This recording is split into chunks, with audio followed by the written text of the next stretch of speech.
ഭാഗ്യലക്ഷ്മി ഫെഫ്കയിൽ തുടക്കനാൾ മുതൽ തന്നെ ആക്റ്റീവ് മെമ്പറായിരുന്നു. ഇപ്പോഴിതാ ഫെഫ്കയിൽ നിന്നും രാജിവെച്ചു. രാജിവെക്കാൻ ഒരേ ഒരു കാരണമേ ഉള്ളൂ: ദിലീപിനെ തിരിച്ചെടുക്കാനുള്ള ഫെഫ്ക ഉൾപ്പെടെയുള്ള സംഘടനകളുടെ വ്യഗ്രത. നമസ്കാരം. കഴിഞ്ഞ ദിവസം ദിലീപ് കുറ്റവിമുക്തനായി പുറത്തു വന്നതിന് മണിക്കൂറുകൾക്കുള്ളിൽ തന്നെ ഫെഫ്ക, ഫിലിം പ്രൊഡ്യൂസേഴ്സ് അസോസിയേഷൻ, അമ്മ, ഫിയോക്ക് തുടങ്ങിയ സംഘടനകൾക്ക് എല്ലാവർക്കും ഒരൊറ്റ ആവശ്യമേ ഉള്ളൂ: എത്രയും വേഗം ദിലീപിനെ സംഘടനയിൽ എടുക്കുക എന്നുള്ളതാണ്. കുറ്റവിമുക്തനായി കോടതി വിധിയാണ്, തർക്കമില്ല. പക്ഷേ ദിലീപിനെ ഇത്രയും തിരിച്ചെടുക്കാനുള്ള വ്യഗ്രത എന്തുകൊണ്ടാണ് ഈ സിനിമാ സംഘടനകൾക്ക് ഉണ്ടാവുന്നത്? ഓർമ്മിപ്പിക്കാം, 2017 മുമ്പ് വരെ ദിലീപ് തന്നെയായിരുന്നു ഈ സംഘടനകളുടെ എല്ലാത്തിൻ്റെയും തലതൊട്ടപ്പൻ എന്ന് വേണമെങ്കിൽ വിളിച്ചാലും അതിനകത്ത് തർക്കമൊന്നും ഉണ്ടാവില്ല. ഫെഫ്ക ആയിക്കോട്ടെ, തിയേറ്റർ സംഘടന കൊണ്ടുവന്ന ഫിയോക്ക് ഉൾപ്പെടെയുള്ള സംഘടനകൾ കൊണ്ടുവന്നതാണ് ദിലീപാണ്. അതിനുശേഷം ഫിലിം പ്രൊഡ്യൂസേഴ്സ് അസോസിയേഷൻ്റെ തലപ്പത്ത്, അമ്മയുടെ മുൻ ട്രഷറർ, എല്ലാ തരത്തിലും ദിലീപ് തന്നെ ഭരിക്കുന്ന രീതിയിലേക്ക് കാര്യങ്ങൾ മാറിയത് കൊണ്ട് തന്നെയാണ് ഒരു കത്തയച്ചു തന്നാൽ മതി, ദിലീപിനെ അപ്പം ഞങ്ങൾ തിരിച്ചെടുക്കുമെന്നുള്ള ബി രാകേഷിൻ്റെ പ്രസ്താവന ഉൾപ്പെടെ നമ്മൾ കാണുന്നൊരു കാഴ്ചയുണ്ടായത്. എന്നാൽ ഈ വിധി വന്നതിന് ശേഷം ഒരു തവണയെങ്കിലും ആ നടിയോട് സംസാരിക്കാനോ ആ നടിയോട് കാര്യങ്ങൾ തിരക്കാനോ ഈ സംഘടനകളിലുള്ള ആരെങ്കിലും തയ്യാറായിരുന്നു? ഇല്ല. ഭാഗ്യലക്ഷ്മി തന്നെ പറയുന്ന ഒരു കാര്യമുണ്ട്: കഴിഞ്ഞ ദിവസം താൻ ആ നടിക്കൊപ്പമായിരുന്നു, ഉറങ്ങിയിട്ടില്ല ഇന്നലെ. ആ നടിക്കൊപ്പം നിൽക്കുമ്പോൾ പോലും മനസ്സ് വിഷമിക്കുകയാണ്, കരച്ചിലാണ്, നീതി കിട്ടിയിട്ടില്ല എന്നുള്ള വിഷമമാണെന്ന് ഭാഗ്യലക്ഷ്മി കഴിഞ്ഞ ദിവസം പറയുമ്പോൾ പോലും അതിനകത്താണ് പോയിന്റ്, അതിലാണ് കാര്യം. എവിടെ, എന്തിന് നീതി, എവിടെ നീതി എന്നുള്ളതാണ് ചോദ്യം ചെയ്യപ്പെടുന്നത്. ഭാഗ്യലക്ഷ്മി ഫെഫ്കയിൽ നിന്നും പുറത്താകുന്നു എന്ന വാർത്ത വന്നതിന് പിന്നാലെ ഭാഗ്യലക്ഷ്മി നേരിടുന്ന സൈബർ അറ്റാക്കിനെ കുറിച്ച് നിങ്ങൾക്ക് വല്ല ധാരണയുമുണ്ടോ? ഭാഗ്യലക്ഷ്മിയുടെ പോസ്റ്റുകൾക്ക് താഴെ പോയി തെറിവിളിക്കുക, ആ വാർത്തകൾക്ക് പിന്നാലെ ഭാഗ്യലക്ഷ്മിയെ തെറിവിളിക്കുക, ഇതൊക്കെയാണ് ഇപ്പോൾ സൈബർ കൂട്ടങ്ങൾ നടന്നുകൊണ്ടിരിക്കുന്നത്. കഴിഞ്ഞ ദിവസം രമ്യ നമ്പീശൻ, അല്ലെങ്കിൽ റിമ കല്ലിങ്കൽ, പാർവതി തിരുവോത്ത്, WCC ഇവരെല്ലാവരും പോസ്റ്റ് ഇടുമ്പോൾ പോലും അതിന് താഴെ വന്ന് സൈബർ കൂട്ടങ്ങൾ തെറി അഭിഷേകം നടത്തുകയാണ്. ഇത് കഴിഞ്ഞ ദിവസം മാത്രം നടക്കുന്ന കാര്യമല്ല. ഈ 2017 ഈ നടിയെ ആക്രമിച്ച കേസുമായി ബന്ധപ്പെട്ട് ഈ നടിക്കൊപ്പം നിന്നതിൻ്റെ പേരിലും, WCC എന്ന കൂട്ടായ്മ തുടങ്ങിയതിൻ്റെ പേരിലും, സ്ത്രീകൾക്ക് വേണ്ടി സംസാരിക്കുന്നു എന്നതിൻ്റെ പേരിലും, ഒറ്റക്കെട്ടായി നിൽക്കുന്നു എന്നതിൻ്റെ പേരിലും മാത്രം ഈ സ്ത്രീകൾ നേരിടേണ്ടി വന്ന അധിക്ഷേപങ്ങൾ, ഈ സ്ത്രീകൾക്ക് കിട്ടാതിരുന്ന സിനിമകൾ എത്രത്തോളമാണെന്നറിയാവോ? ഇവരൊന്നും കഴിവില്ലാത്തവരൊന്നുമല്ലല്ലോ. എല്ലാവരും നാഴിക്ക് 40 വട്ടം പറയും കഴിവുണ്ടെങ്കിൽ നിങ്ങൾക്ക് സിനിമയിൽ അഭിനയിക്കാമെന്ന്. തെറ്റ്. നിങ്ങൾക്ക് കഴിവുണ്ടെങ്കിൽ നിങ്ങൾ മൂലയ്ക്ക് മിണ്ടാണ്ടിരിക്കണം. നിങ്ങൾ സംസാരിച്ചാൽ, നിങ്ങൾ നിങ്ങളുടെ അവകാശങ്ങൾക്ക് വേണ്ടി പോരാടിയാൽ നിങ്ങൾ മാറിയിരിക്കും. അത് തന്നെയല്ലേ കണ്ടത്? സിനിമയ്ക്കുള്ളിൽ നിന്ന് തന്നെ പറയുന്നവരെന്താണെന്നറിയോ? അവരെ ഒന്നും വിളിക്കേണ്ട, അവരൊക്കെ വിളിച്ച തലവേദനയാണ്. എന്താണ് ഇത്? തന്നെയാണ് ഈ സിനിമയിൽ ഇപ്പോഴും സംഭവിച്ചുകൊണ്ടിരിക്കുന്നത്. അതാണ് ഇതിൻ്റെ ഏറ്റവും പ്രധാനപ്പെട്ട ഒരു ഫാക്ടർ എന്ന് പറയുന്നത്. കാരണം 11 മണിക്ക് വിധി വരുന്നു, ദിലീപ് കുറ്റവിമുക്തനായി എന്ന് പറഞ്ഞിട്ട്. ശരി, ദിലീപ് കുറ്റവിമുക്തനായി, കീഴ്ക്കോടതിയിൽ ദിലീപ് കുറ്റവിമുക്തനാണ്. അതിനുശേഷം മണിക്കൂറുകൾക്കുള്ളിൽ ദിലീപിനെ സംഘടനയിലേക്ക് തിരിച്ചെത്തണം. ഒരു മീറ്റിംഗ് ഇല്ല, സംഘടനയിലുള്ള ആരുമായിട്ട് സംസാരിക്കുന്നില്ല. തലപ്പത്ത് നിൽക്കുന്നവർ തീരുമാനിക്കുന്നു ദിലീപിനെ തിരിച്ചെടുക്കാം, ഇനി തർക്കമൊന്നുമില്ല. അതായത് ആർക്കാണ് ഇത്ര വ്യഗ്രത ദിലീപിനെ തിരികെ കൊണ്ട് സംഘടനയിലേക്ക് വന്ന് ഇരുത്തണമെന്നുള്ളത്? അതാണ് ചോദ്യം. ഇത്രയും വ്യഗ്രതയുടെ 10-1 ആ നടിക്കൊപ്പം നിൽക്കാനോ നിങ്ങൾക്ക് 8.25 വർഷം ഉണ്ടായിരുന്നു.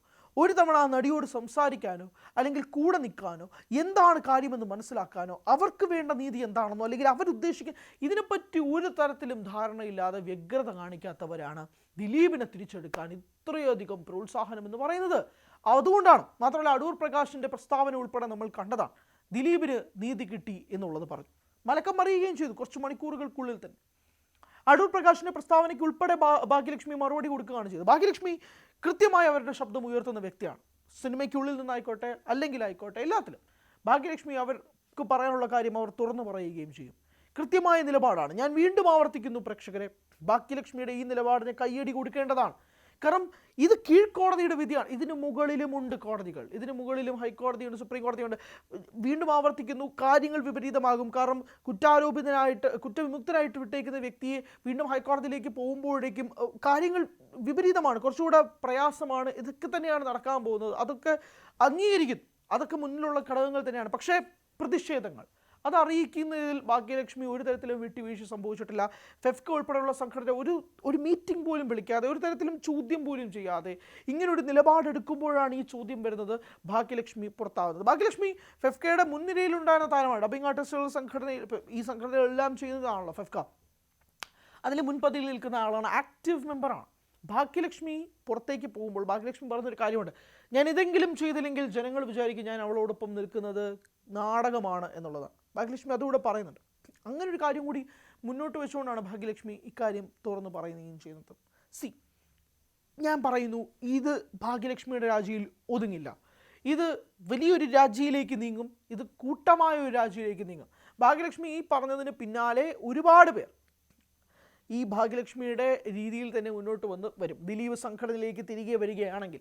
കാരണം ഇത് പ്രതിഷേധങ്ങൾക്ക് ഇടവെക്കുന്നതാണ്. ഇത് ഇന്ത്യ ഒട്ടാകെ ചർച്ച ചെയ്യപ്പെട്ടൊരു കേസാണ്. ഇതൊരു ഗൂഢാലോചന കേസാണ്. ഇതിൻ്റെ ഗൂഢാലോചന എങ്ങനെ വന്നു, ഇതിന് പിന്നിൽ ആരാണ് പ്രവർത്തിച്ചതെന്ന് സംബന്ധിച്ച് ഇതുവരെ ഒരു വ്യക്തത വന്നിട്ടില്ല. ദിലീപ് അല്ലെങ്കിൽ ആര്? ഈ ചോദ്യത്തിന് മറുപടിയില്ല. ദിലീപ് കുറ്റവിമുക്തനാണെന്ന് കോടതി പറയുമ്പോൾ ശരി, ദിലീപ് കുറ്റവിമുക്തനാണ്, പകരം ആര്? ഈ ചോദ്യത്തിന് മറുപടിയില്ല. ഈ ചോദ്യത്തിന് മറുപടിയാണ് സാധാരണ ജനങ്ങൾ ഉൾപ്പെടെ ചോദിക്കുന്നത്. പൾസർ സുനി മുതൽ 6ാം പ്രതി വരെ കുറ്റക്കാരനാണെന്ന് കോടതി കണ്ടെത്തുമ്പോൾ ഇതിന് പിന്നിൽ പ്രവർത്തിച്ചവരാരാണ്? ഇതിൻ്റെ ഗൂഢാലോചന ആരാണ്? ഇതൊരു ക്രിമിനൽ കോൺസ്പിറസിയാണ്, ഗൂഢാലോചനയാണ് എന്നുള്ളത് സംശയമില്ലാത്ത രീതിയിൽ തെളിയിക്കുമ്പോൾ പോലും എങ്കിൽ അതിന് പിന്നിൽ പ്രവർത്തിക്കാൻ ഒരു ശക്തി ഉണ്ടല്ലോ, ഒരു വ്യക്തി ഉണ്ടല്ലോ. അതാര്? ആ ചോദ്യത്തിന് മറുപടിയില്ല. അതുകൊണ്ട് തന്നെയാണ് ഭാഗ്യലക്ഷ്മിയുടെ ഈ രാജി കൃത്യമായ രീതിയിൽ കുറിക്ക് കൊള്ളേണ്ടടുത്ത് കൊള്ളുക, കരണത്തടി എന്നൊക്കെ നമ്മൾ പറയും.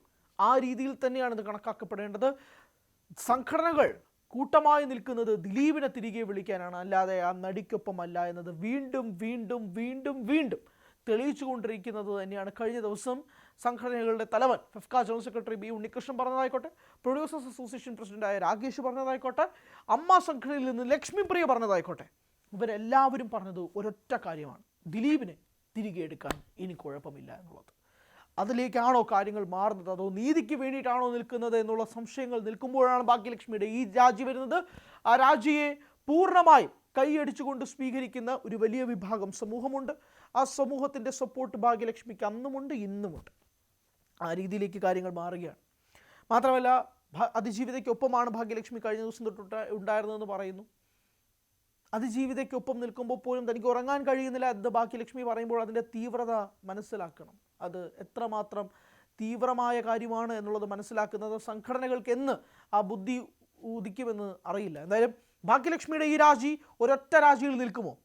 കാത്തിരുന്ന് കാണാം.